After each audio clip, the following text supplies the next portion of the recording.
जय जगन्नाथ मो दिवाकर दास आपण प्रणाम करुच्ची। आज आलोचना करबा 7टी गुरुवार व्रतर कथा। शास्त्र रे अति सुंदर भाव में आम पुराण रे अनेक व्रत संबंधी बहुत कथा किछि रही जहाँ ब्रह्मांड पुराण रे वर्णना करा जायछि। जो व्रतर कथा ता हेउछि लक्ष्मी नारायण व्रत बा 7टी गुरुवार व्रत।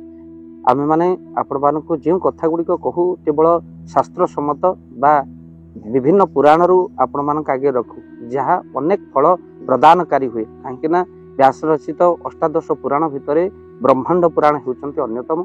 आ जो ब्रह्मांड पुराण रे ए 7टी गुरुवार व्रत कथा लिखाई आ जो 7टी गुरुवार व्रत कले अपुत्रिक पुत्रवती हुए आ निर्धनी से कौन हुए ना धनवंत हुए, दरिद्रता दूर हो जाए, रोग कष्ट दूर हो जाए। आ 7टी गुरुवार व्रत रे पूजा क्या करेंगे ना लक्ष्मी नारायण को पूजा करेंगे। ब्रह्मांड पुराण रे दिया जायछि गुरु ग्रहर दोष थिले मध्य बृहस्पति आपणकर कुंडली में मजबूत हो जाती व्रत फल कहीं आपण अविवाहित जदि भी अच्छा झील हो बहु ये व्रत कले विवाह सुनिश्चित हो जाए आ धन प्राप्ति हुए।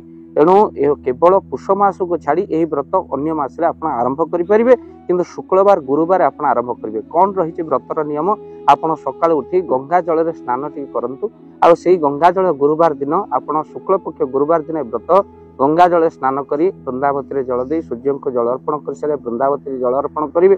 तापर ठाकुर पूजा कर सारा पर गोटे आसन में लक्ष्मी नारायण को आप खटुली में बसतु आ से लक्ष्मी नारायण पाखे आपण कदली आपण दिंतु गोटा कदली आपण देवे सहित भोग सहित धूप दीप नैवेद्य देवे। से दिन आपण कौन करेंगे ना आमिष पियाज रसुण भक्षण करेंगे, ब्रह्मचर्य व्रत रक्षा करेंगे आ गोटे बेला भोजन करेंगे, रात्रि भोजन करेंगे। 7टी गुरुवार मात्र करी लक्ष्मी नारायण आप उपासना करेंगे, लक्ष्मी नारायण को पूजा करेंगे आ सहित गुरुमंत्र पाठ कर आप गुरु दीक्षित होना ओम लक्ष्मी नारायणाय नम ए मंत्र को आप पाठ करेंगे, लक्ष्मी नारायण को प्रणाम करेंगे, ओम लक्ष्मी नारायण नम कही मंत्र को पाठ करेंगे 108 थर। आ जो कदली को ठाकुर पाखे रखी गोटा कदली गोमाता को सेदिन भोजन दे दिंतु। यही व्रत कला बेले आप लक्ष्मी नारायण को पूजा कला बेले हलदिया वस्त्र आप पिंधतु जहाँ को लिखाई ब्रह्मांड पुराण। तेणु सका उठी आप व्रत को करूँ ता सहित गोमाता को आप कौन ना यही हलदिया जो कदली रही देले बृहस्पति आपण मानक हलदिया वस्त्र पिंधले पूजा सिद्ध हुए। तो निश्चित भाव में व्रत आपणु 7टी गुरुवार मात्र करेंगे ताठ अधिक कले आहरी भल 100% आपणकर फलदायी हम यही व्रत जहाँ ब्रह्मांड पुराण लिखाई। भाव दिवाकर चैनल के मन गढ़ा कथा आपको कहे ना विभिन्न पुराण जो संग्रह कर आपण मान पाखे पहुंचाए। अर्थात अनेक रोग पाई अनेक लोक मैंने अनेक प्रोफेसर पाक जाते किंतु कौ प्रोफेसर हाथ एत भल थाए जे से रोग भल हो जाए। तो अर्थात आम अनेक प्रतिकार आप देखी चलते कर चलते कौ प्रतिकार फलदायक हम जे आपण लाइफ चेंज हो से कथा कहीं कहींपारे ना। तो से आप निश्चित भाव प्रतिकार करूँ। भाव दिवाकर चैनल को सब्सक्राइब कर दियो।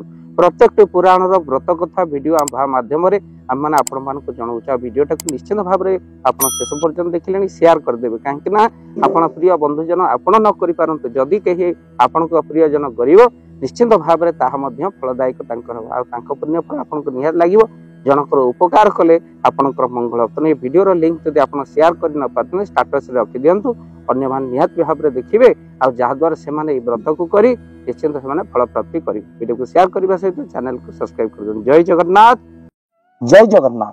धन अर्जन धर्म करी धर्मे प्राप्त नरहरि। जदि आपण मानक धन कौन गरीब असहाय रोगी मानक सेवारे लगी पारिला जानतु आपणकर रोजगार सार्थक हो गला, आपणकर धनर मध्य बहुत महत्व रहिला।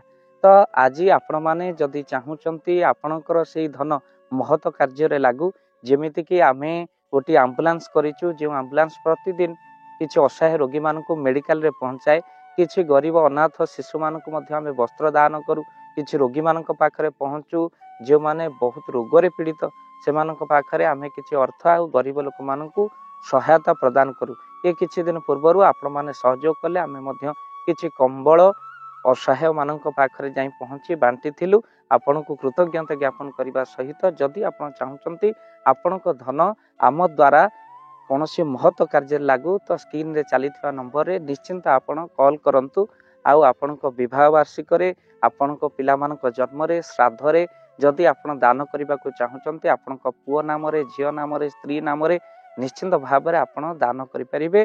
स्क्रीन रे चली नंबर आपण कॉल करंतु आमे दबु आपण को फोन पे नंबर जो फोन पे नंबर रे आपणकर दान पहुँची पार निश्चिंत भाव में ଆପଣଙ୍କର ଦାନ କେଉଁ କାର୍ଯ୍ୟରେ ଲାଗୁଛି ତାର ମଧ୍ୟ ଭିଡ଼ିଓ କରି ଭାବ ଦିବାକର ଚ୍ୟାନେଲରେ ଆମେ ନିଶ୍ଚିନ୍ତ ଭାବରେ ପକେଇବୁ।